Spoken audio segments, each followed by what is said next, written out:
পরিবারকে তুমি বরকত দিয়ে ভরায় দাও, তার ব্যবসায় বরকত দিয়ে দাও। এমন বরকতে বরকত হলো, তাবুক অভিযানের সময় আব্দুর রহমান ইবনে আওফ একজন বদরি সাহাবী, তিনি নিজেই দিয়েছিলেন একা 3 বস্তা সোনা। আল্লাহু আকবার বলেন। সে আব্দুর রহমান ইবনে আওফ রাদিয়াল্লাহু তাআলা আনহু মুহাজির ছিলেন, আনসার ছিলেন, তাদের মধ্যে কি ভ্রাতৃত্ব ছিল, সেই ভ্রাতৃত্ব আমাদের মধ্যে আসার দরকার আছে না নাই? আসুন সেই ভ্রাতৃত্বের বন্ধনে আবদ্ধ আমরা হই, একতার প্ল্যাটফর্মে আমরা চলে আসি, সকল ভেদাভেদ আমরা ভুলে যাই। আমি সবার কাছে দোয়া চাচ্ছি, সবাইকে আমার জন্য দোয়া করবেন, আমিও সবার জন্য দোয়া করি। আমার জামাল ভাই, আমি এরকম করে বলা ঠিক না, আমার অত্যন্ত কাছের, আমার হৃদয়ের শেখ জামাল উদ্দিন হাফিজাহুল্লাহ, তিনি কথা বলবেন। আমি আরেকটি প্রোগ্রামে আমাকে যেতে হচ্ছে, আমার কক্সবাজারের একটা মাহফিল আছে, আমি উঠতে চেয়েছিলাম মাগরিব বাদ, কিন্তু উঠতে উঠতে দেরি হয়ে গেল। আমাদের শেখ উস্তাদ যে তিনি ছিলেন, তো যতটুকু কথা বলেছি আমি সবার কাছে দোয়া চাই এবং সবার জন্য আমি দোয়া করি। বিশেষ করে এই মাহফিলের পিছনে আমার এক্স ভাইস চেয়ারম্যান মহোদয়, মেম্বার মহোদয়, মুরব্বী এবং নিয়ামতুল্লাহ নিজামী, তাদের যে অক্লান্ত পরিশ্রম এবং প্রচেষ্টা, আল্লাহ যেন এটা নাজাতের কারণ বানিয়ে দেন। জোরে বলি আল্লাহুম্মা আমিন। সুবহানাকা আল্লাহুম্মা আশহাদু আল লা ইলাহা ইল্লা আনতা আস্তাগফিরুকা ওয়া আতুবু ইলাইক। আসসালামু আলাইকুম ওয়া রাহমাতুল্লাহি ওয়া বারাকাতুহু।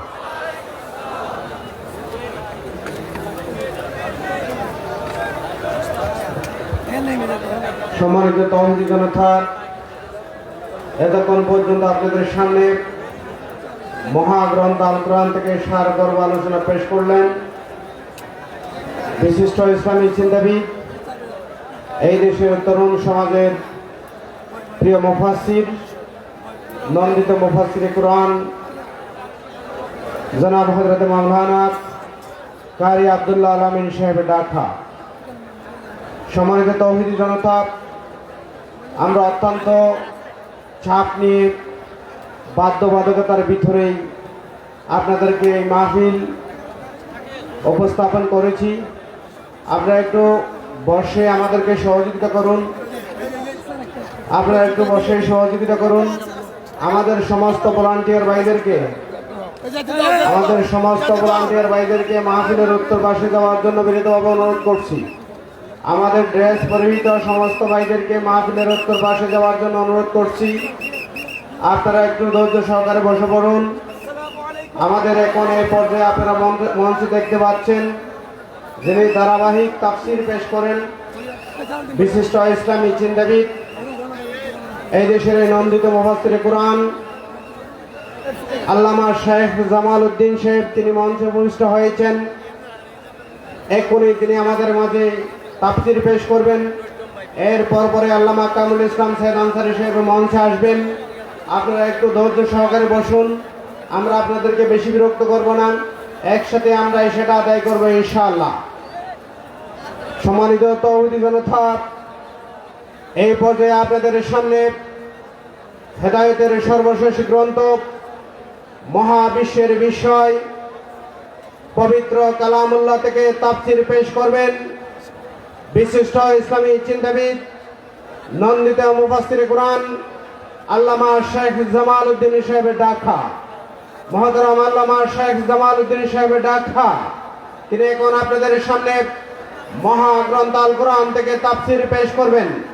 আমি মহতরম মাওলানাকে মহাগ্রন্থ আল কোরআন থেকে তাফসীর পেশ করার জন্য মাহফিলের পক্ষ থেকে বিনীতভাবে অনুরোধ করছি।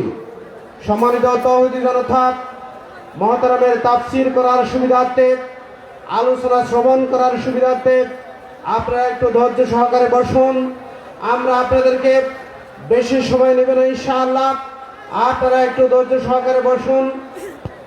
এখানে আমাদেরকে সহযোগিতা করেছেন আমাদের মাননীয় এমপি মহোদয় এবং মাননীয় উপজেলা চেয়ারম্যান এবং স্থানীয় উপজেলা আওয়ামী লীগের সম্মানিত সেক্রেটারি আবুল কাশেম ভাই সহ প্রশাসনের ডিএসপি, ডিজিএফআই, এনএসআই, গোয়েন্দা বিভাগের সমস্ত কর্মকর্তারা আমাদের এই মাহফিল করার জন্য সার্বিক সহযোগিতা করেছেন। আমাদের এমইউপি ৬ নং ওয়ার্ডের সম্মানিত মেম্বার এম ইসমাইল সিকদার সাহেব, সাবেক মেম্বার জনাব শফিউল আলম সাহেব সহ অসংখ্য মানুষ এই মাহফিলের পিছনে অনেক শ্রম দিয়েছেন এবং সার্বিক সহযোগিতা করেছেন। আপনারা ওনাদের জন্য দোয়া করবেন এবং এই মাহফিল আয়োজনের জন্য সম্মানিত উচ্চ মহোদয়, এসপি মহোদয়, ইউনো মহোদয় এবং ডিসি মহোদয় সার্বিকভাবে আমাদেরকে অনুমতির ব্যবস্থা করে দিয়েছেন। ওনাদের জন্য দোয়া হবে। এখন আপনাদের সামনে মহাগ্রন্থ আল কোরআন থেকে তাফসীর পেশ করবেন এই দেশের নন্দিত মুফাসসির কোরআন, বিশিষ্ট ইসলামী চিন্তাবিদ আল্লামা শেখ মোহাম্মদ জামাল উদ্দিন সাহেবের ঢাকা।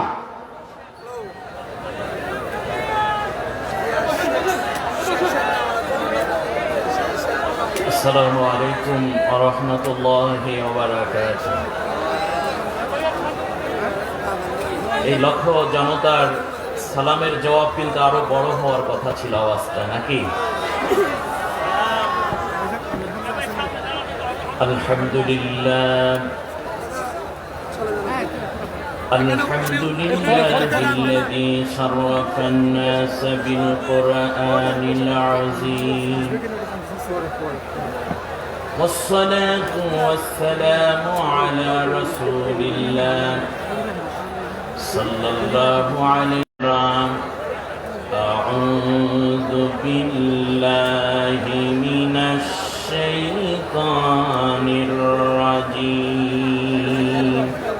আমার সঙ্গে সকলে জবান খুলে আল্লাহর কোরআন পড়ুন। বিসমিল্লাহির রাহমানির রাহিম। সাইয়্যিদিনা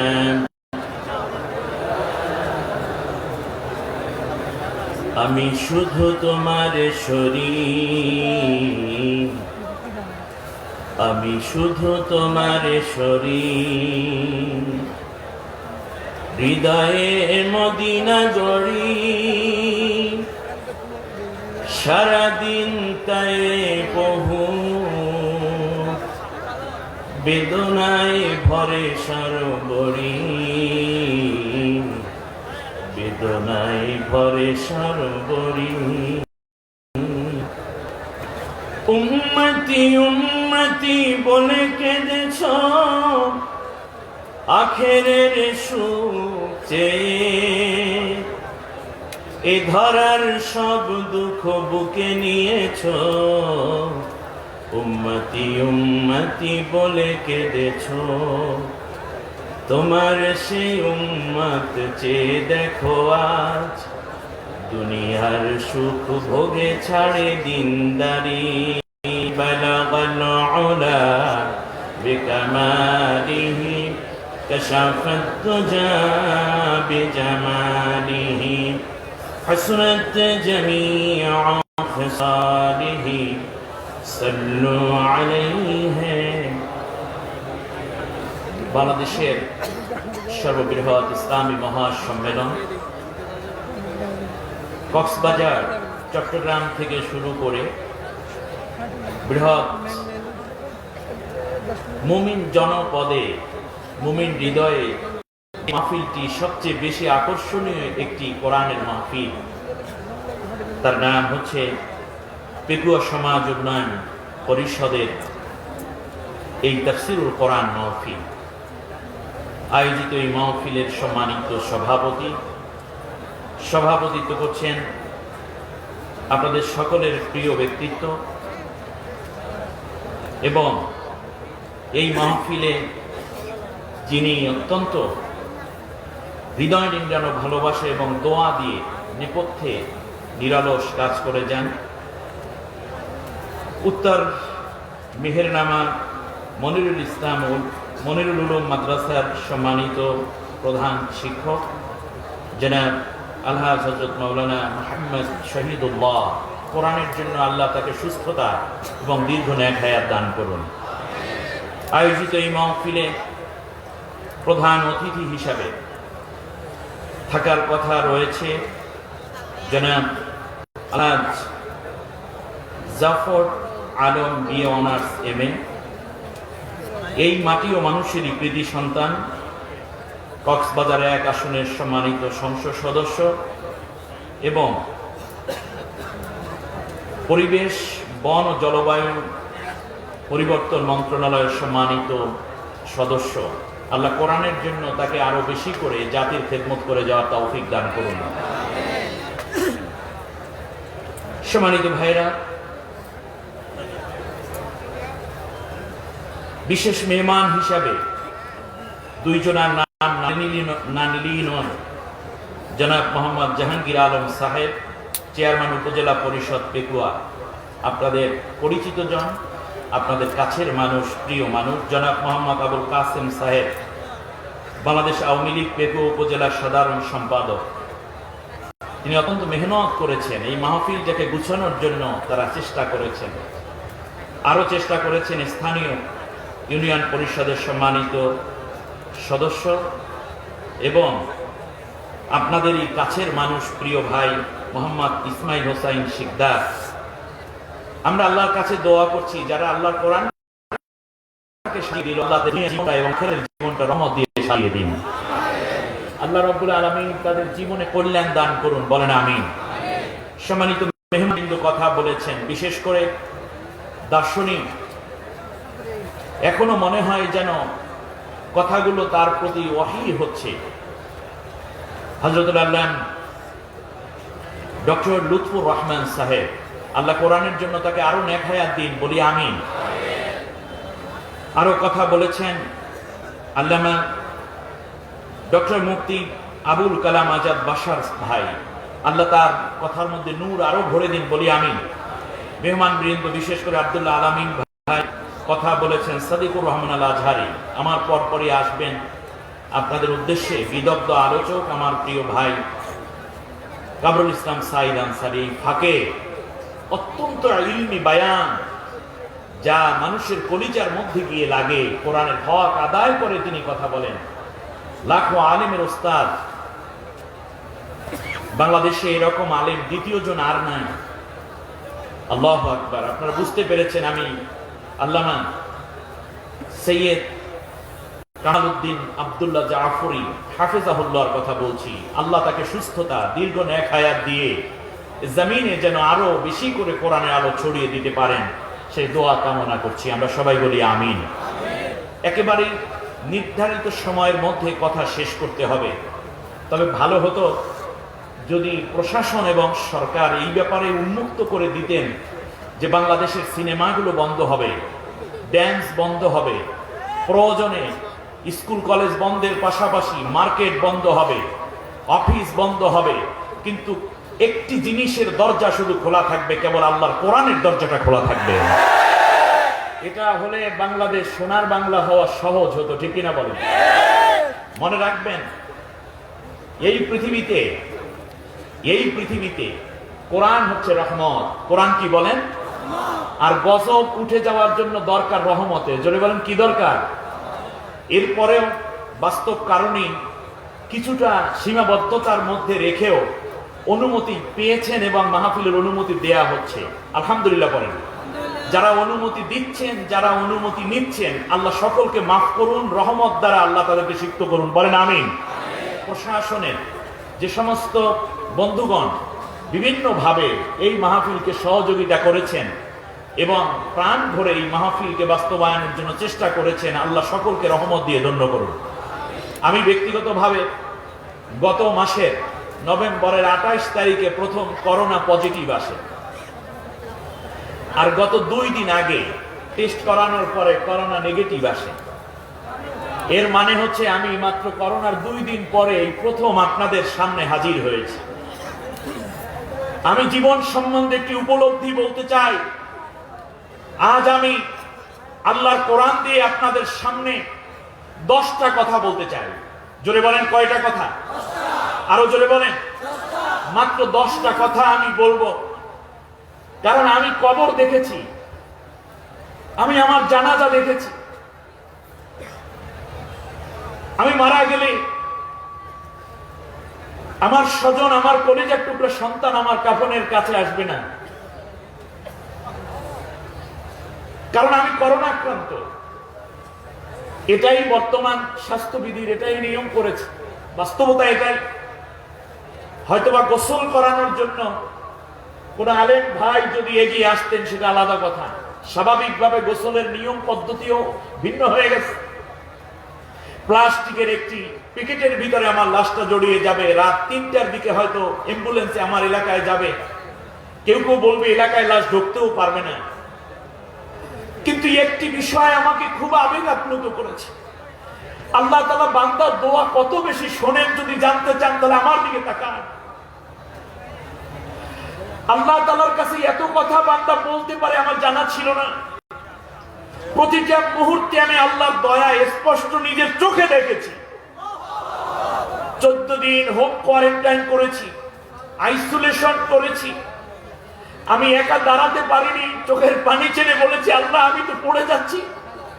মনে হয় যেন 2 পাশে ফেরেশতা এসে আমাকে দাঁড় করে রেখেছে। যখনই খাবার দাবার ভালো লাগেনি, আমি আল্লাহর কাছে কেঁদেছি। আমার প্রতি ফোঁটা চোখের পানি আমার আল্লাহ কবুল করেছেন। করোনা এসেছে আমাদেরকে ভালো হওয়ার জন্য, জুড়ে বলেন কি? কিন্তু আমরা দুঃখজনক ভাবে অনেকে ভালো হতে পারি নাই, বরং আরো গুনার কাজ বাড়াইয়ে দিয়েছে। এই করোনার সময় সরকার দিয়েছে রিলিফ, সরকার দিয়েছে অনুদান গরিবের জন্য। তাও কোন কোন এলাকার মেম্বার, চেয়ারম্যান, এমপি, মন্ত্রীরা চুরি করে খেয়েছে। ঠিক কিনা? এদেরকে আগে কোন মানবতার দুশ্মন, এরা পৃথিবীর মানবতার সবচেয়ে বড় শত্রু। ঠিক কিনা বলেন? শুনুন শুনুন, আমি অনেকটা আবেগ আপ্লুত। শুনুন বন্ধুগণ, আমি মুসাফির। ডাক্তার আমাকে বলেছে আগামী 10 দিন রেস্ট করবেন। আমি বললাম আল্লাহর কোরআনের কথাই যদি না বলতে পারি রেস্ট দিয়ে হবে কি? আজ আপনাদের সামনে আমি একজন অসুস্থ মানুষ, আমার 10টা কথা আপনারা শুনবেন। আসুন সরাসরি কোরআন থেকেই শুরু করি, এটাই ভালো হয় না? যদি কাগজ কলম থাকে আপনারা নোট করবেন। মিডিয়ার ভাইরা, হারে এই ইয়াং ছেলেরা কত কষ্ট করে করে এই মাহফিল ধারণ করবে বলে সেই বাংলাদেশের উত্তর প্রান্ত থেকে চলে এসেছে আল হিকমা টিভি, ঢাকা থেকে এসেছে মুসলিম টিভি, রাজশাহী থেকে এসেছে তাহজিব সেন্টার, এরপরে কত যে অনেকগুলো টিভি চ্যানেল আপনাদের সামনে এখন হাজির হয়েছে। প্রত্যেকটা কথা তারা রেকর্ড করে নেবে, এরপরে জাতির উদ্দেশ্যে তারা বর্ণনা করবে। আজকে তাদের জন্য দোয়া করি আল্লাহ করোনা সহ হাজার মুসিবত থেকে যারা এই কোরআনের কথাগুলো ছড়িয়ে দিচ্ছে, আল্লাহ যেন তাদেরকে হেফাজতে রাখেন। বন্ধুগণ আমার সাথে পড়েন, আউযু বিল্লাহি মিনাশ শাইতানির রাজীম।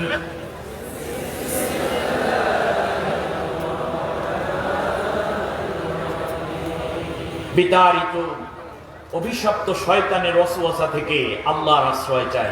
কার আশ্রয়? আশ্রয় দিবেন কে? পৃথিবীর কোন শক্তি আশ্রয় দিবে না।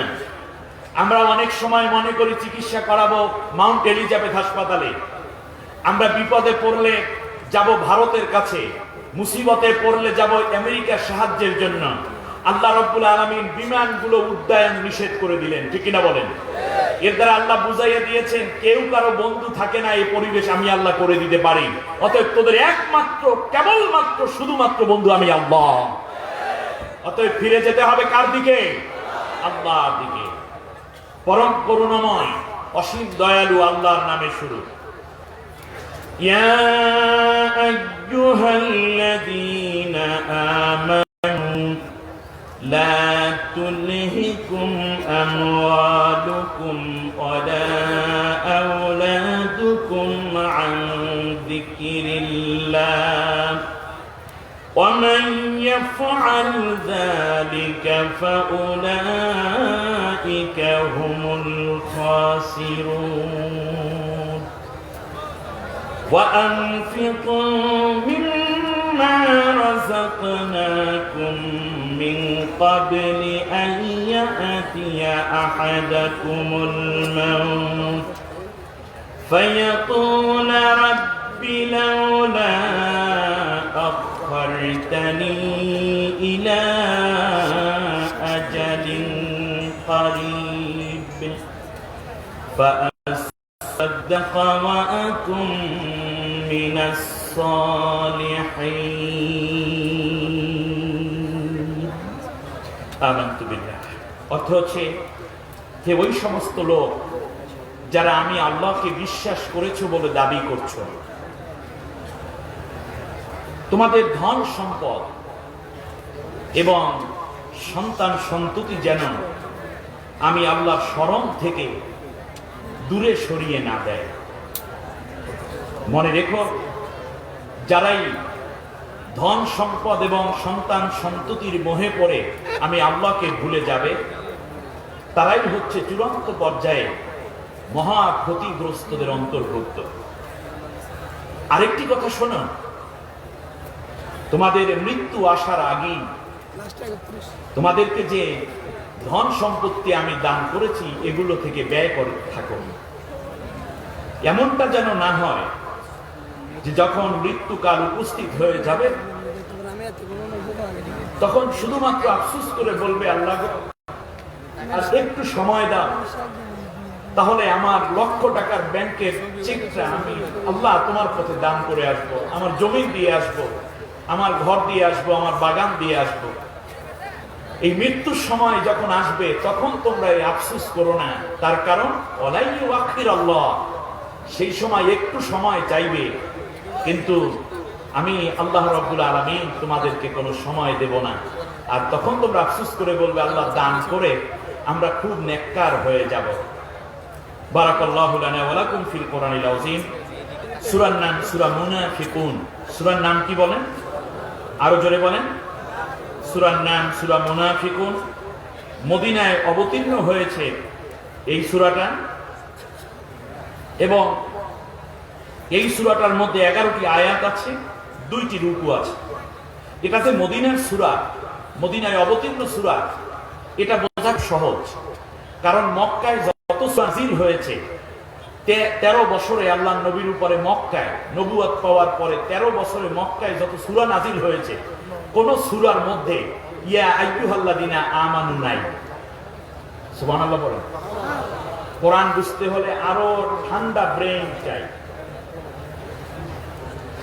13 বছর আল্লাহ নবীর উপরে কোরআন নাযিল হলো মক্কায়, 13 বছরে 86টা সূরা নাযিল হয়েছে, কিন্তু একটা জায়গায় আল্লাহ তাআলা ইয়া আইয়ুহাল্লাযিনা আমানু বলেন নাই।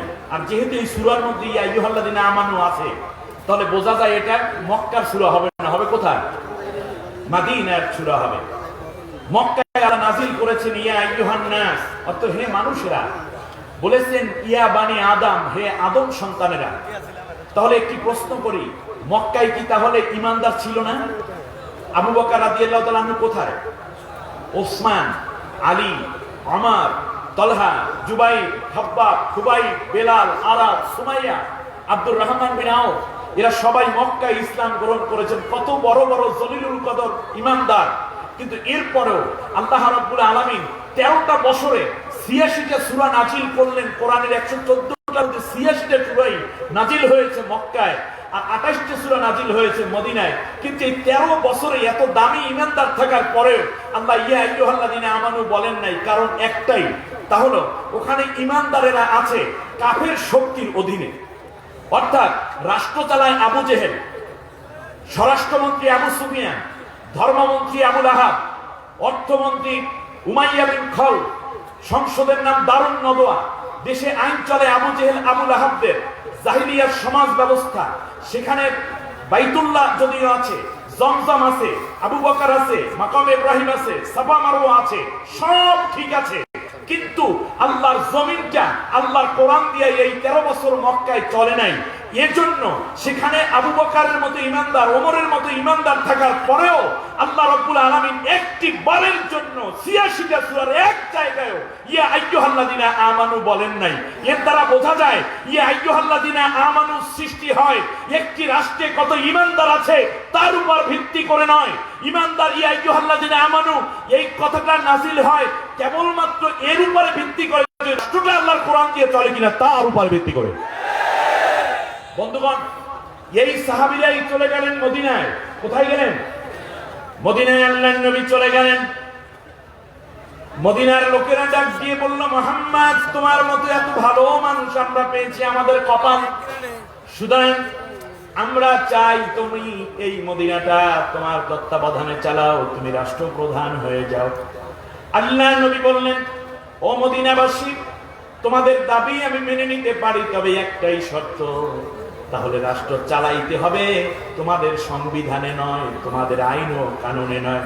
যদি আমাকে সত্যি রাষ্ট্রের দায়িত্ব দাও, তাহলে আমি আল্লাহর কোরআন, আল্লাহর আইন দিয়ে দেশ চালাবো। এতে যদি রাজি থাকো, তাহলে দেশ চালানোর দায়িত্ব আমি নেব।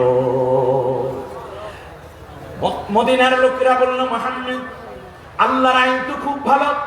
শীত আসলে সকলের ঘরেই তো শীত যায়, সূর্য উঠলে আল্লাহর আইন সূর্য মানে, এই জন্য সবার ঘরে আলো দেয়। বৃষ্টি আসলে সবার ঘরেই বৃষ্টি যায়, সবার খেতেই বৃষ্টি হয়। আল্লাহ রব্বুল আলামিনের আইনে সবাই তো সমান, সুতরাং আল্লাহর আইন দিয়ে তুমি দেশ চালাও, আমাদের কোনো আপত্তি থাকবে না। আরে সেই সময় ইহুদি, খ্রিস্টান, মুশরিক, মুজাসিরা বুঝলো আল্লাহর আইন দিয়ে দেশ চললে ভালো হয়। আল্লাহ নবী হাতে রাষ্ট্র ক্ষমতা উঠাইয়া দিলেন। আল্লাহ রব্বুল আলামিন মাত্র সেখানে মাত্র 157 জন মুসলমান, আর গোটা জনপদের মধ্যে প্রায় 1700 জন মানুষ ছিল। কিন্তু 153 জন মানুষের দিকে তাকায়া আল্লাহ রব্বুল আলামিন একবার দুইবার নয়, ওই বাকি 10 বছরে 28টা সূরার মধ্যে একবার দুইবার নয়, 133 বার ইয়া আইয়ুহাল্লাযিনা আমানু বলে ডাক দিলে। তাহলে বোঝা যায় ইয়া আইয়ুহাল্লাযিনা আমানু এই শব্দটা কতটা কওমি মাদ্রাসা হয়েছে, কতটা তাফসীরুল কোরআন মাহফিল হয়েছে, কতজন মানুষ পীরের মুরিদ হয়েছে, কতটা নতুন দরবার খুলেছে, কতটা বিশ্ব ইজতেমা হয়েছে, কতটা মিলাদ মাহফিল হয়েছে, কতটা মাদ্রাসা খুলেছে, কতটা মসজিদ হয়েছে। এর উপর ভিত্তি করে ইয়া আইয়ুহাল্লাযিনা আমানু তৈরি হয় না। ইয়া আইয়ুহাল্লাযিনা আমানু অর্থ হে ঈমানদার। আল্লাহর জবান থেকে যদি এই কথাটি শুনতে হয়, তাহলে দেশটা চালাইতে হয় আল্লাহর কোরআন দিয়ে। যে জমিন আল্লাহর কোরআন দিয়ে চলে না, সেই জমিনে ইয়া আইয়ুহাল্লাযিনা আমানু হয় না।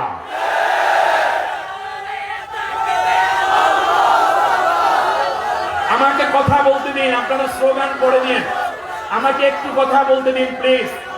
শুনুন, আমার কথাগুলো বিবেচনা করুন। আল্লাহ নবী সাল্লাল্লাহু আলাইহি ওয়াসাল্লাম মক্কায় আরেকটি কাজ করেন নাই। 13 বছর পর্যন্ত কোরআনের দাওয়াত দিলেন, কিন্তু একটি মসজিদও তৈরি করেন নাই। আমার দিকে তাকান, যেই নবী মসজিদ পাগল, অথচ মদিনায় হিজরত করতে গিয়ে আল্লাহ নবী মসজিদুল কুবার ওখানে যখন থামলেন, সেখানে একটা মসজিদ বানাইয়াই বললেন যে এখানে যদি কেউ ওযু করে 2 রাকাত নামাজ পড়ে, একটা কবুল ওমরার সওয়াব তার আমলনামায় আসবে। আল্লাহ নবী মসজিদে মদিনার ভিতরে ঢুকতে ঢুকতে আরেকটি মসজিদ তৈরি করেন, মসজিদে নববী। 10 বছরে আল্লাহ নবী 198টি মসজিদ তৈরি করেছেন মদিনায়। 10 বছরে কতটা? 198টা। কিন্তু আল্লাহর নবী, এই নবী 13 বছর মক্কায় থাকলেন, একটা মসজিদও বানাইলেন না। তার কারণ মসজিদ কার ঘর? আরে জোরে বলেন, আল্লাহর ঘর। আল্লাহর ঘর যদি উঠান, জমিনটা আগে আল্লাহকে দিতে হবে, তারপরেই না আপনি আল্লাহর ঘরটা উঠাবেন। আপনি কক্সবাজারে এক টুকরা জমিন না কিনে যদি ঘর উঠান, কয়দিন পর সে ঘর ভেঙে ফেলবে, ঠিক কিনা বলেন? অতএব প্রথমে ঘর না প্রথমে জমিন? যেহেতু মদিনা আল্লাহর কোরআনের রাষ্ট্রে চলে, মক্কা আবু জেহেলের আইনে চলে, সেটা আল্লাহর জমিনের, আল্লাহর হুকুমের অধীনে ওই জমিন আসে নাই। এজন্য মক্কায় আল্লাহর নবী আল্লাহর ঘর বানান নাই। মদিনা যখন ইসলামী রাষ্ট্র হয়ে গেল, আল্লাহর নবী ঘর উঠান শুরু করলেন, আল্লাহর ঘর। তার কারণ আল্লাহর ঘর উঠানোর আগে আল্লাহর জন্য জমিনটা দিতে হবে। আর যেই জমিন আল্লাহর কোরআনের আইন দিয়ে চলে, সেই জমিন আল্লাহর জমিন। আর যেই জমিনে আল্লাহর আইন দিয়ে চলে না, ওই জমিন বাতিলের জমিন। ওই জমিনে মসজিদের কোনো ভ্যালু যত হয়, তার চেয়ে মানুষের মন করা মতবাদের ভ্যালু বেশি হয়ে যায়। শুনুন, 8ম হিজরিতে আল্লাহ নবী সাল্লাল্লাহু আলাইহি ওয়াসাল্লাম যখন মাত্র 10 দিন মক্কা বিজয় করে 10 দিন থাকলেন মাত্র, অথচ আল্লাহ নবী 51টা মসজিদ ওই মক্কায় উপস্থাপন করলেন। তার কারণ জমিনটা এখন আল্লাহর হুকুমে চলে আসছে, এখন ঘর উঠান শুরু হয়ে গেছে। অতএব আমরা আল্লাহর ঘর যত উঠাবো, জমিনটা তত বেশি আল্লাহর জন্য দিতে হবে, ঠিক কিনা বলেন? আসুন, সূরার নাম বলেছি কি? সূরা মুনাফিক। নাফকুন শব্দটা মাদ্দা, অর্থ হচ্ছে, নাফক শব্দের অর্থ হচ্ছে ইঁদুরের গর্ত। ইঁদুরের গর্তকে আরবিতে কি বলে? নাফক বলে।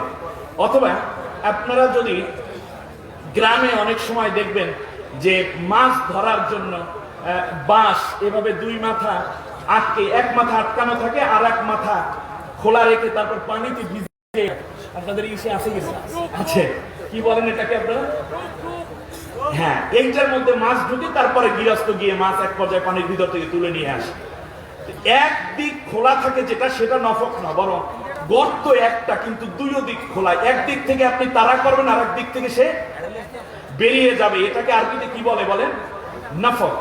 ঠিক তেমনি কিছু ইমানদার এরকম আছে যারা ওয়াইদা লাকুল্লাযিনা আমানু ক্বালু আমান্না ওয়াইদা খালাউ ইলা শায়াতিনহিম ক্বালু ইন্না মাআকুম ইন্নামা নাহনু মুস্তাহজিউন।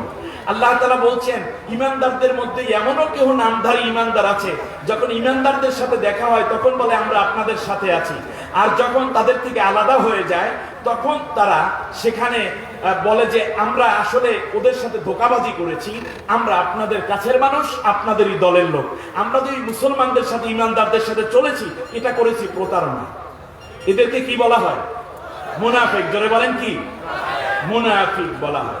এজন্য আল্লাহ রাব্বুল আলামিন এর কথা ধরে কবি বলেছেন, আগার হাফিজ মুসলেখাহি দরমিয়ানে খাশওয়ান, আগার হাফিজ মুসলেখাহি দরমিয়ানে খাশওয়ান, বা মুসলমান আল্লাহ আল্লাহ বাবে রামুন রাম রাম। তুমি চমৎকার এক মুসলমান, যখন তোমার ইমানদারদের সাথে দেখা হয় তখন তুমি আল্লাহ আল্লাহ বলো, আর যখন ব্রাহ্মণের সাথে দেখা হয় তখন তুমি রাম রাম করো। এ হচ্ছে তোমার মুনাফিক। অতএব এই মুনাফিকরা হচ্ছে ইসলামের সবচেয়ে বড় দুশমন। ইন্নাল মুনাফিকিনা লাকাফিরুন লাকাযিবুন। আল্লাহ রাব্বুল আলামিন বলছেন, মুনাফিকরা চরম মিথ্যাবাদী ইমানের ব্যাপারে এবং বড়ই তারা হচ্ছে কাফের, তারা নিঃসন্দেহে নির্ভেজাল কাফের। মুনাফিকরা যাবে জাহান্নামে। আমার বন্ধুগণ, এজন্য মুনাফিকরা ইসলামের বিরুদ্ধে বেশি ষড়যন্ত্র করে বলে। এখানে 11 আয়াত, 2টা রুকু আর মাত্র 5টা আয়াত হলো আপনার সূরা কাফিরুনের মধ্যে। কাফের স্পষ্ট, কিন্তু মুনাফিক স্পষ্ট নয়। এক দিক থেকে একরকম কথা বলে আর এক দিকের দিকে ইসলামের বিরোধিতা করে। আমার বন্ধুগণ, এই সূরা মুনাফিকুনের পরে আমি আপনাদের উদ্দেশ্যে যেই কথাটা রাখতে চাই তা হচ্ছে, এখানে একটা আফসোস করবে মানুষেরা। এক এক করে আমি কথাগুলো বলছি। মানব জীবনের যতগুলো কষ্ট, যতগুলো বেদনা, যতগুলো আকাঙ্ক্ষা, আপনারা দেখুন যমুনা গ্রুপের মালিক, শুনছেন আপনারা, বাবুল সাহেব, অনেক বড় শিল্পপতি, তাকে যখন আইসিইউতে নেওয়া হলো, সরাসরি চায়না থেকে প্রায় 30 সদস্য বিশিষ্ট টিম এনে, চিকিৎসক টিম এনে, স্পেশাল বিমানে সরকারি তত্ত্বাবধানে তার ট্রিটমেন্ট করা হলো, কিন্তু বাঁচানো যায় না। মৃত্যুর আগ মুহূর্তে তিনি শুধু একটা কথা বলেছিলেন যে তোমরা যদি কেউ পারো তাহলে আমার যমুনা গ্রুপের সব সম্পত্তি লিখে নিয়ে যাও, বিনিময়ে আমাকে একটুখানি অক্সিজেন দাও। ছেলেটা দৌড়ে বাবার দিকে যাচ্ছে, পেছন থেকে স্ত্রী টেনে ধরছে, না তোর আব্বুর করোনা, কাছে যাইস না। আল্লাহু আকবার। কত মা, কত বোন হারিয়ে গেল, কত ভাই হারিয়ে গেল এই করোনা। ঈমান নিয়ে যারা গেছেন আল্লাহ তাদেরকে শাহাদাতের মর্যাদা দিন, বলেন আমিন। বন্ধুগণ, জীবনটা কেমন খুব ঠান্ডা মাথায় শুনুন। আল্লাহ রাব্বুল আলামিন বলেন, দুনিয়ার মানুষেরা শোনো, ওই মানুষেরা তোমাদের ধন সম্পদ এবং সন্তান সন্ততি যেন আমি আল্লাহ রাব্বুল আলামিনের স্মরণ থেকে গাফেল করে না দেয়। আমরা আল্লাহকে স্মরণ কম করি, ঠিক না বলেন? পীরের মুরিদ হওয়ার পরেও আল্লাহর জিকির যা করে তার চেয়ে পীরের গুণগান বেশি গায়, আছে না নাই? জোরে বলেন, আছে না নাই? আবার দলের কর্মী হওয়ার পরে দৈনিক আল্লাহ রাব্বুল আলামিনকে 112 ডাকে না, অথচ নেতার নাম প্রতিদিন 1000 বার নিচ্ছে, অথচ জবানটা কে দিয়েছেন? অতএব এই জবান দিয়ে কার জিকির করতে হবে? আরো জোরে বলেন, কার জিকির? আর আল্লাহর জিকিরের এক নাম হচ্ছে কোরআন। সুবহানাল্লাহ বলেন, ইন্না নাহনু নাযালনা যিকরা ওয়া ইন্না লাহু লাহাফিজুন। আমি আল্লাহ কোরআন নাযিল করেছি, জিকির নাযিল করেছি। জিকির মানে কি? কোরআন। এই কোরআন নাযিল করেছি আর আমি এর সংরক্ষণের দায়িত্ব নিয়েছি। সুবহানাল্লাহ। আল্লাহ রাব্বুল আলামিন বলেন, শোনো, এই রকম তোমরা যদি আমি আল্লাহকে ভুলে যাও তাহলে তারা ক্ষতির মধ্যে পড়ে যাবে, নিঃসন্দেহে তারা ক্ষতির মধ্যে থাকবে। এরপরে আল্লাহ রাব্বুল আলামিন বলছেন, মৃত্যু আসার আগেই তোমরা দান করো। তাহলে দান করতে হবে মরার সময় নাকি মরার পরে, না মরার আগে? জোরে বলেন। মরার আগে। মরার সময় দান করতে চাইবে মানুষেরা, একটা আফসোস করবে। এক নম্বর আফসোস শুনুন, মৃত্যুর সময় ইহুদি বলেন, খ্রিস্টান বলেন, বৌদ্ধ বলেন, হিন্দু বলেন, মুসলমান বলেন, কিংবা সাদা মানুষ, কালো মানুষ, নারী পুরুষ, যা কিছু বলেন না কেন, আলেম ওলামা, পীর বুজুর্গ, জেনারেল শিক্ষিত, পুলিশ, গোয়েন্দা, র্যাব, সেখান থেকে এমপি, মন্ত্রী, ডিসি, এসপি, প্রধানমন্ত্রী, সব মানুষরাই একটা আফসোস করবে, ফায়াকুল রাব্বি লাউলা আখখারতানি ইলা আজালিন করিব ফাআসাদদাক ওয়া আকুন মিনাস সালিহিন। আল্লাহ, একটু সময় দাও, শুধুমাত্র একটু দান করে আসবো। আল্লাহু আকবার বলবেন না? আল্লাহু আকবার। আল্লাহ রাব্বুল আলামিন বলেন, তোমাকে আমি 30 বছর, 40 বছর, 50 বছর পর্যন্ত হায়াত দিয়েছিলাম।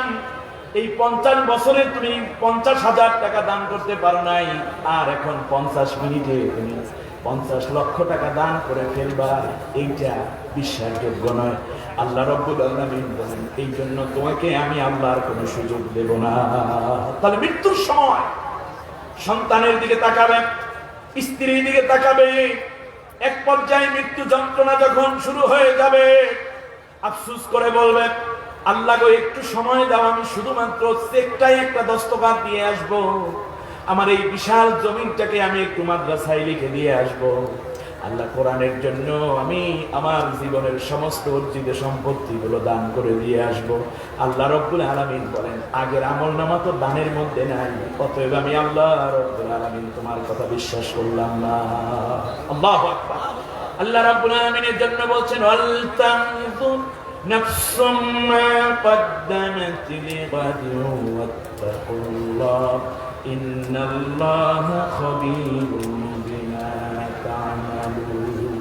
তোমাদের অবশ্যই দেখা দরকার আগামীকালকে তোমরা মুক্তির জন্য কি প্রেরণ করেছো। তাহলে এই যে একটা আফসোস, মরার সময় কি আপনারা আফসোস করে মরতে চান, নাকি জীবিত অবস্থায় আল্লাহ রাব্বুল আলামিনের কোরআনের জন্য, ইসলামের জন্য দান করে নিজে ধন্য হতে চান? মৃত্যুর সময় আফসোস করে কোনো লাভ আছে, নাকি এই জীবিত অবস্থায় দান করতে হবে? আল্লাহ কবুল করুন, বলেন আমিন। সবাই বলেন আমিন। দ্বিতীয় আফসোস করবেন। দ্বিতীয় আফসোস হলো, আল্লাহ রাব্বুল আলামিনের কাছে বলবেন, ইয়া লাইতানি কদ্দামতু লিহায়াতি। সূরা ফজর আয়াত নম্বর 24। আল্লাহ রাব্বুল আলামিন বলছেন, এই মানুষগুলো আফসোস করে শুধু বলবে, রব্বুল আলামিন, আমি যদি একটু কিছু বেশি করে দান করতে আসতাম তাহলে কত না ভালো হতো। আল্লাহু আকবার। তাহলে মৃত্যুর সময় দুইটা আফসোস। একটা হলো যদি একটু সুযোগ পেতাম তাহলে দান করতাম, আরেকটা আফসোস হলো যদি আগে কিছু পাঠাইয়া রাখতাম তাহলে কত না ভালো হতো। আল্লাহু আকবার। আমি কি শেষ করে দিব? আমার ভাইরা খেয়াল করুন। আলহামদুলিল্লাহ,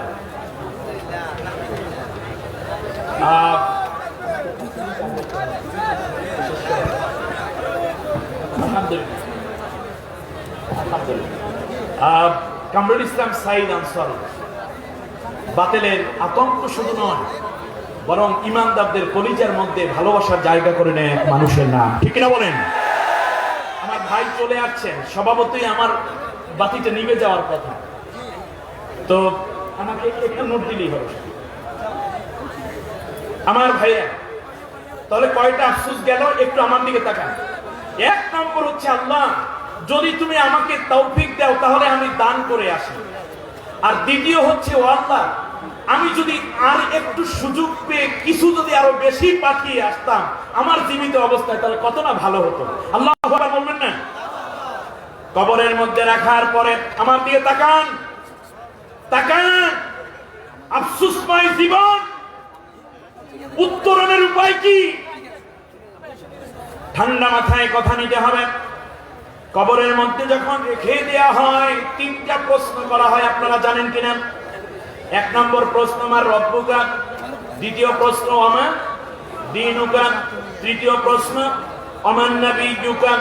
অমান নাবিয়ুকা বলার সাথে সাথে এই বান্দা একটা আফসোস করে আল্লাহ তাআলার কাছে বলবে, সূরার নাম সূরা ফুরকান, আয়াত নম্বর 27। আয়াত নম্বর কত? কোন দিন আবার আপনাদের সাথে দেখা হবে জানি না।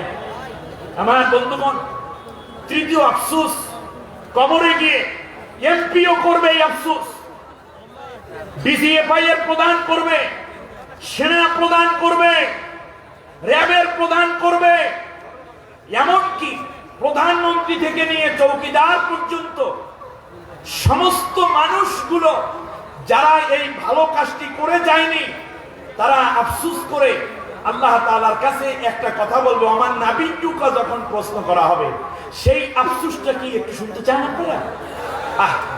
সবাই এই প্রশ্নের জবাব দিতে পারবে না। আল্লাহ রাব্বুল আলামিন বলেন, শুনো, ইয়াউমা ইয়া'আদ্দুজ যালিমু আলা ইয়াদাইহি ইয়াকুলু ইয়া লাইতানি ইত্তাখাযতু মা'আর রাসূলি সাবিলা। আল্লাহু আকবার। মানুষগুলো আফসোস করে বলবে, আল্লাহ তাআলা, আরে আমার নবী মুহাম্মদুর রাসূলুল্লাহ এই কথা তো আমি বলতে পারছি না, তার কারণ দুনিয়ায় আমি আল্লাহর নবীর অনুসারী ছিলাম না। আল্লাহু আকবার। তার কারণ নামাজের মধ্যে যখন আমরা পড়ি তখন বলি আল্লাহুম্মা সাল্লি আলা সাইয়্যিদিনা মুহাম্মদ, এই কথা বলি কিনা? দুরূদ পড়ি না? দুরূদ পড়ি। অর্থ কি? আমরা আল্লাহর উপরে, হে আল্লাহ তুমি আমাদের নেতা মুহাম্মদ সাল্লাল্লাহু আলাইহি ওয়াসাল্লামের উপরে তোমার রহমত দাও, ঠিক কিনা বলেন? সাইয়্যিদ অর্থ কি বলেন তো দেখি? Leader, hour leader. নামাজের মধ্যে বলেছে আমাদের নবী, আমাদের নেতা মুহাম্মদ, আর নামাজের বাইরে এসে অন্য নেতার ছবি নিয়ে আপনি লাফিয়েছেন এবং অন্যকে নেতৃত্ব এবং আদর্শ নেতা মনে করেছেন, যার কারণে আপনি এখন বলা উচিত নবী না মুহাম্মদ, কিন্তু বলতে পারবে না বলে সে আফসোস করতে থাকবে। আমার কথা আবার বুঝুন। আমার আপনাকে যখন কবরের মধ্যে রেখে দেয়া হয়, তখনও কিন্তু একটা দোয়া পড়া হয়, বিসমিল্লাহি ওয়া আলা মিল্লাতি রাসূলিল্লাহ, দোয়া পড়া হয় কিনা বলেন? বিসমিল্লাহ মানে আল্লাহর নামে এবং নবীর দলের মধ্যে রেখে গেলাম। আরে এই দুনিয়ায় নবীর দলে আপনি থাকেন নাই, নবীর দলের আহ্বানে আপনি সাড়া দেন নাই, নবীর আদর্শ অনুযায়ী আপনি চলেন নাই। আল্লাহর নবীকে শুধুমাত্র মিলাদের জায়গায় রেখেছেন, আল্লাহর নবীকে দাড়ি টুপির মধ্যে শুধু রেখেছেন, কিন্তু আল্লাহর নবীর আদর্শ অনুযায়ী দেশ এবং রাষ্ট্র চলুক, অর্থনীতি চলুক, আইন আদালত চলুক, এইটা আপনি চান নাই। এই জন্য আল্লাহ রাব্বুল আলামিন বলছেন, আল্লাহর নবীর প্রশ্ন করার সাথে সাথে বলবে, এই ব্যক্তি তখন আফসোস করে বলতে থাকবে, আল্লাহ কত না ভালো হতো যদি দুনিয়ার অন্য কোন নেতাকে নেতা না মেনে, তাহলে আপনার জীবনের আমল সব বাদ, কোন মূল্য নেই আপনার জীবনে। আমার ভাইয়েরা খেয়াল করুন, এরপরে আফসোস যেটা হবে, এই আফসোস গুলো করার পরে আরেকটা আফসোস করে বলবেন, আল্লাহ রাব্বুল আলামিন বলেন, শোনো, শুধুমাত্র আমার নবীর এই কথাটা এখানেই শেখা হবে। আল্লাহু আকবার বলেন। কিয়ামতের ময়দানে মানুষ একা একা ডাকা হবে না। ও পেকুয়ার ভাইরা, ও বাংলাদেশের মুসলমান বাংলা ভাষাভাষী ভাই বোনেরা, শুনুন, কিয়ামতের ময়দানে আল্লাহ রাব্বুল আলামিন কেমন করে মানুষদেরকে জড়ো করবেন সে প্রসঙ্গে সূরা বানী ইসরাঈলের ৭১ নম্বর আয়াতে আল্লাহ তাআলা বলছেন, নামাজের মধ্যে শুধু নবী নয়, সমাজ জীবনে শুধু নবী